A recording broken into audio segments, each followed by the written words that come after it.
Hi students, today we are going to discuss about the second case, the continuation of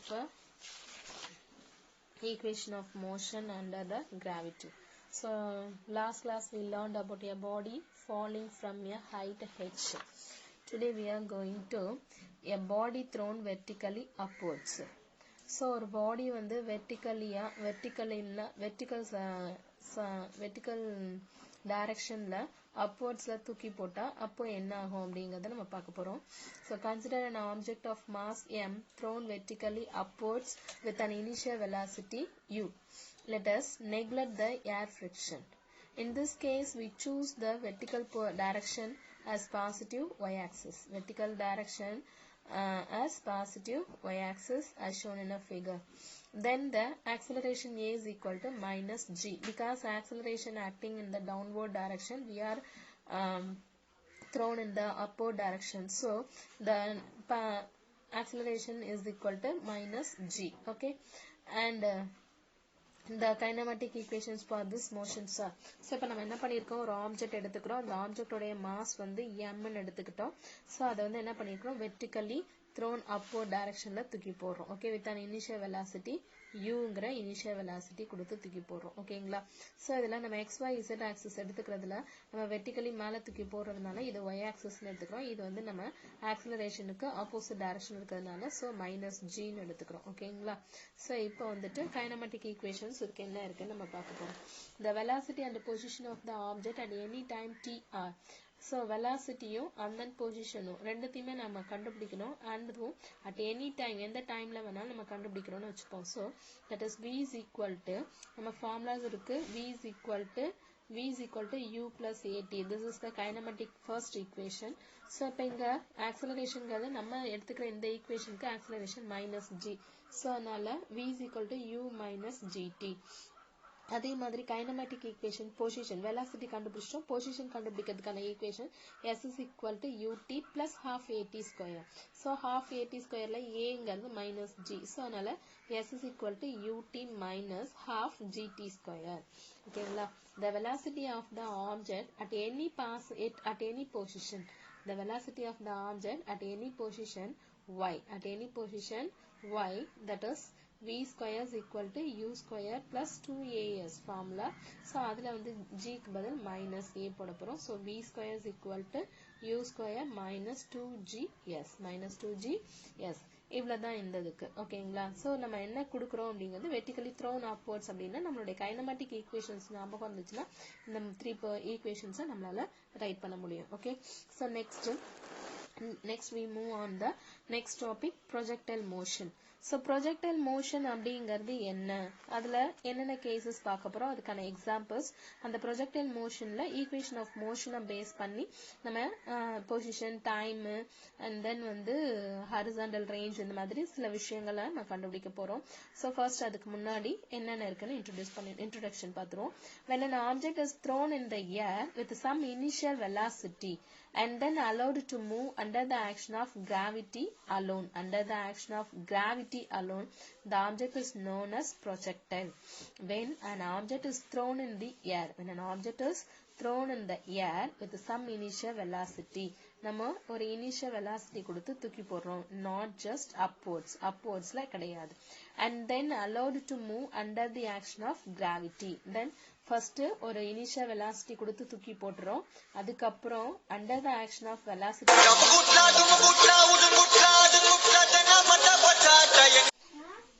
sound கூட projectile motion பார்த்தோம்னா under the action of gravity. So first initial velocity கொடுத்து தூக்கி போட்டுட்டோம். அதுக்கப்புறம் under the action of gravity அதனால மட்டும் அது move ஆகும். and then that particular object is known as the projectile நம்ம சொல்றோம். ஒரு ஆப்ஜெக்ட்டை initial velocity கொடுத்து தூக்கி போடுறோம். அப்படி தூக்கி போட்ட ஆப்ஜெக்ட் வந்துட்டு பாத்தீங்கன்னா under the action of gravity மட்டும் அது மூவ் ஆகும். அப்படி மூவ் ஆச்சு அப்படின்னு சொன்னா அந்த ஆப்ஜெக்ட்டை தான் நம்ம என்னன்னு சொல்றோம்னா projectile சொல்றோம். The path followed by the particle is called its trajectory. The path followed by the particle, அந்த பார்ட்டிகல் வந்து எந்த பாத்தை ஃபாலோ பண்ணுதோ அதை வந்து நம்ம என்னன்னு சொல்றோம், ட்ராஜெக்டரின்னு சொல்றோம். So examples of projectile are, examples of projectile are, ப்ரொஜெக்டைலுக்கான எக்ஸாம்பிள் என்னென்ன அப்படின்னு பார்த்தோம்னா, an object dropped from window of a moving train.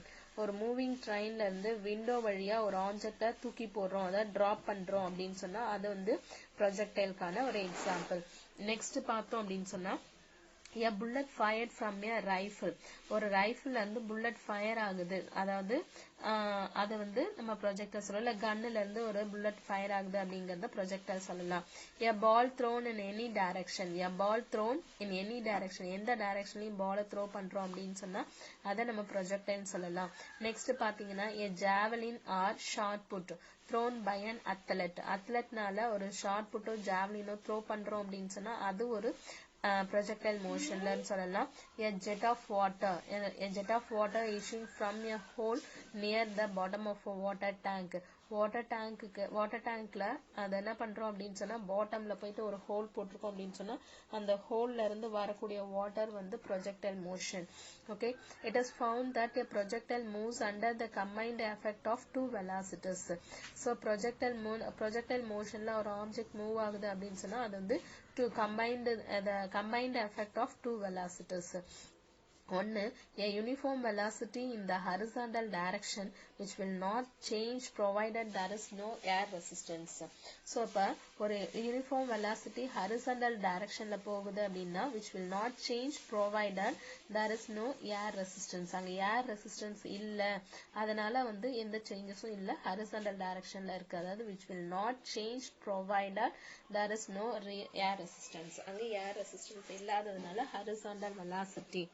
So horizontal velocity means இப்படி போறது. So இது இப்படி போகும்போது there is no air resistance. Next one, uniformly changing velocity, and that is increasing or decreasing in the vertical direction.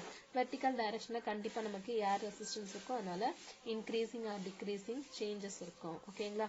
There are two types of projectile motion. So horizontal directionல velocity change ஆகாது, uniformly directionல அதாவது uniformly changing velocity அதுவும் பாத்தீங்கன்னா vertical directionல changes இருக்கும். Okay, next பாத்தீங்கன்னா there are two types of projectile motions. நம்மகிட்ட ரெண்டு types of projectile motion இருக்கு. ஒன்னு projectile given an initial velocity in horizontal direction. Projectile given an initial velocity in the horizontal direction. Horizontal directionல projectile initial velocity கொடுத்து project பண்றது, and projectile given an initial velocity at an angle to the horizontal. ஒன்னு initial velocity கொடுத்து horizontal directionல, அதே initial velocity கொடுத்து at an angle to the horizontal, ஒரு angle ஹரிசாண்டலா தூக்கி போடுறது. So இது எல்லாமே projectile motionக்கான two types of projectile motion. ஓகேங்களா? To study the motion of a projectile, let us assume that நம்ம ஒரு projectile motion பத்தி நம்ம படிக்கணும் அப்படின்னு சொன்னா அதுக்கு நம்ம assume பண்ணிக்கிறது என்னன்னா air resistance is neglected. air resistance neglect பண்ணிடணும். The effect due to the rotation of earth and curvature of earth is negligible. Effect of rotation of earth வந்து neglect பண்ணிடணும், and curvature of earth வந்து neglect பண்ணிடணும். அப்போ curvature of earthனால வரக்கூடிய எஃபெக்டையும் and then rotation of earthனால வரக்கூடிய எஃபெக்டையும் நம்ம neglect பண்ணிடணும். air resistance is neglected. Next பாத்தீங்க அப்படின்னா the acceleration due to gravity is constant. The acceleration due to gravity is constant in magnitude and direction. Constant in magnitude and direction at all points of the motion of the projectile. So நம்ம projectile motionல இருக்கக்கூடியதுல எல்லா பாயிண்ட்லயும் நீங்க பாத்தீங்க அப்படின்னு சொன்னா அங்க acceleration due to gravity வந்து எப்படி இருக்கும் அப்படின்னா கான்ஸ்டன்டா மேக்னிடியூட் வைஸ் இருக்கும், and then directionலயும் கான்ஸ்டன்டா இருந்துட்டு இருக்கும். ஓகேங்களா? நெக்ஸ்ட் நம்ம பாக்குறது projectile in horizontal projection. ஹரிசாண்டலா ஒரு ஆப்ஜெக்ட தூக்கி போடும் பொழுது அப்போ அங்க என்னென்ன சேஞ்சஸ் நடக்கும் அப்படிங்கறத நம்ம பார்க்க போறோம். So consider a projectile, say a ball. Consider a projectile, say a ball thrown horizontally with an initial velocity u from the top of a tower of height h. ஒரு டவர்ல hங்கிற ஹைட்ல நின்னுட்டு uங்கிற இனிஷியல் velocity கொடுத்து ஒரு object that means வந்து ஒரு பாலை வந்து ஹரிசாண்டலா தூக்கி போடுறோம். அப்படி தூக்கி போடும்போது என்ன நடக்கும்? As the ball moves, it covers the horizontal distance due to its uniform horizontal motion.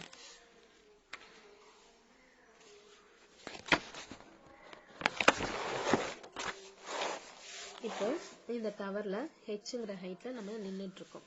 அப்படி நின்றுட்டு இருக்கும்போது இப்போ என்ன பண்றோம்? ஒரு ஆப்ஜெக்டை இப்படி தூக்கி போறோம். இனிஷியல் வெலாசிட்டி ஹரிசாண்டலா இனிஷியல் வெலாசிட்டி யூங்கிறத கொடுத்து தூக்கி போறோம். This is called as projectile motion.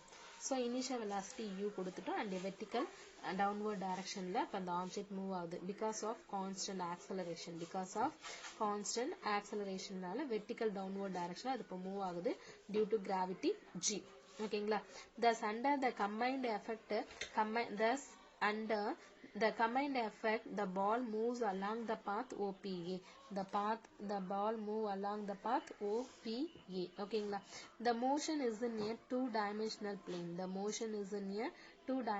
plane. Let the ball take time t to reach the ground at point A.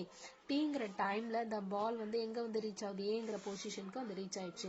Then the horizontal distance traveled by the ball is x. Horizontal distance x ன்னு எடுத்துக்கிறோம்.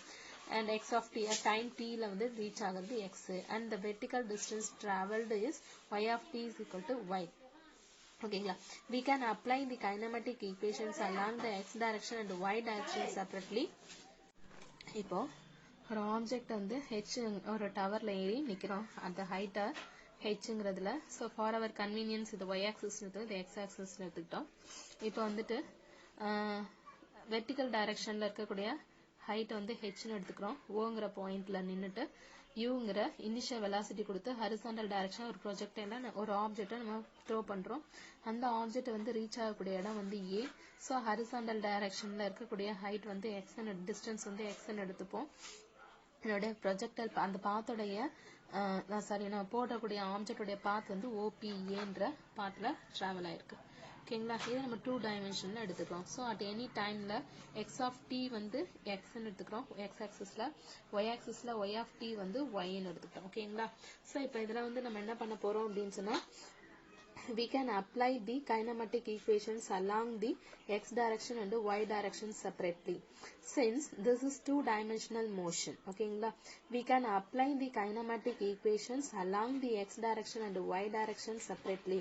நம்ம kinematic equations x direction y direction separated நம்ம fix பண்ணிக்கிறோம். Since this is two-dimensional motion ன்றதுனால the velocity will have both the horizontal component of ux and the velocity component of uy. So horizontal component of ux and the vertical component of uy ரெண்டு டைரக்ஷன்ல எடுத்துட்டு நம்ம இப்ப equation of motion substitute பண்ணி பண்ண போறோம். So motion along the horizontal direction என்ன கிடைக்கும்னு பார்ப்போம். The particle has zero acceleration along x direction. ஓகேங்களா? So particle zero acceleration. ஏன்னா x direction means வந்து horizontal directionல acceleration change ஆகல. So the initial velocity ux remains constant throughout the motion. So அதனால என்ன ஆகுது? horizontal directionல நமக்கு acceleration வந்து 0. அப்போ initial velocityல எந்த ஒரு changesம் ஆகல throughout the motion initial velocityல எந்த changesமே இல்ல. ஓகேங்களா? நெக்ஸ்ட் பாத்தீங்கன்னா the distance traveled by the projectile at a time t is given by the equation. The distance traveled by the projectile at a time t is given by the equation x is equal to uxt plus half at square. அதாவது நம்ம கண்டுபிடிக்கிற distance கண்டுபிடிக்கிறதுக்கு equation s is equal to ut plus half at square. இது நம்மளுடைய formula. So இதுல யூங்கிறது X axis horizontal டைரக்ஷன்ல எடுத்துக்கிறதுனால ux நம்ம கண்டுபிடிக்கிறது ஹரிசாண்டல்ல போறதுனால ux ன்னு எடுத்துக்கிறோம். half at square. இங்க throughout the motion acceleration வந்து 0 ன்னு சொல்லியிருக்கோம். அதனால இந்த இதுல half at square cancel ஆயிடும். So u is equal to uxt நமக்கு கிடைக்கும். ஓகேங்களா? Next motion along the downward direction. நம்ம இப்ப பார்த்தது horizontal directionல பார்த்தோம். இப்ப பார்க்க போறது vertical directionல பார்க்க போறோம். So here uy is equal to 0. ஏன்னா initial velocity has no downward componentக்கு downward directionல நம்ம componentக்கு எந்த initial velocityமே கொடுக்கல. horizontal directionக்கு தான் கொடுத்திருக்கோம் ux-ங்கிறது. So அதனால uy வந்து 0. ஆனா vertical directionல acceleration வந்து g. ஓகேங்களா? ரைட்? அதனால டிஸ்டன்ஸ்க்கான ஈக்குவேஷன் என்னன்னு பார்த்தோம் அப்படின்னா s is equal to ut plus half at square. இங்க வந்து டிஸ்டன்ஸ் வந்து x, ஏன்னா ஹரிசாண்டல் டைரக்ஷன்ல x ன்னு எடுத்திருக்கோம், வெர்டிக்கல் டைரக்ஷன்ல s க்கு பதில் y. வெர்டிக்கல் டைரக்ஷன்ல s is equal to y, a is equal to g, and then uy is equal to 0. ஓகேங்களா. இனிஷியல் வெலாசிட்டி நம்ம வெர்டிக்கல் டைரக்ஷன்ல கொடுக்கல, வெர்டிக்கல் டைரக்ஷன்ல டிஸ்பிளேஸ்மெண்ட் y, வெர்டிக்கல் டைரக்ஷன்ல ஆக்ஸலரேஷன் g, அதே ஹரிசாண்டல் டைரக்ஷன்ல டிஸ்பிளேஸ்மெண்ட் வந்து டிஸ்டன்ஸ் வந்து x, and then acceleration வந்து 0, and then initial velocity u is equal to ux. so அதை substitute பண்ணி தான் x is equal to uxt ன்னு கண்டுபிடிச்சோம். இங்க இந்த ஈக்குவேஷனை substitute பண்ணோம்னா y is equal to half gt square because uy வந்து 0. so substituting the value of t from equation above the equation, இந்த ஈக்குவேஷன்ல இருந்து t யோட வேல்யூ கொண்டு வந்து substitute பண்ணுங்க. ஏன்னா t is equal to என்ன கிடைக்க போகுது, x by u of x ன்னு கிடைக்கும். so அதை கொண்டு வந்து இங்க substitute பண்ண போறோம், x square ux square ன்னு கிடைக்கும். ஓகேங்களா. so இதுல initial velocity constant and then g constant. so constants எல்லாத்தையும் தனியா எடுத்துடுவோம், g by 2 ux square into x. so இது எல்லாமே கான்ஸ்டன்ட்ங்கிறதுனால இதுக்கு ஒரு கான்ஸ்டன்ட் கொடுத்துருவோம் k. so y is equal to kx square, k is equal to g divided by 2ux square. so this is the parabola equation. so அதனால the equation is the equation of a parabola, thus the path followed by the projectile is parabola. ஓகேங்களா. parabola-ங்கிறது நமக்கு projectile மோஷனோடைய பாத். Okay. So இது வரைக்கும் பார்த்துருக்கோம். இதுக்கு அடுத்தது வந்து பார்க்க போகிறது வந்து ஒவ்வொரு காம்பனண்ட்டாக நெக்ஸ்ட் வீடியோஸில் நம்ம பார்ப்போம். ஓகேங்களா. Thank you students.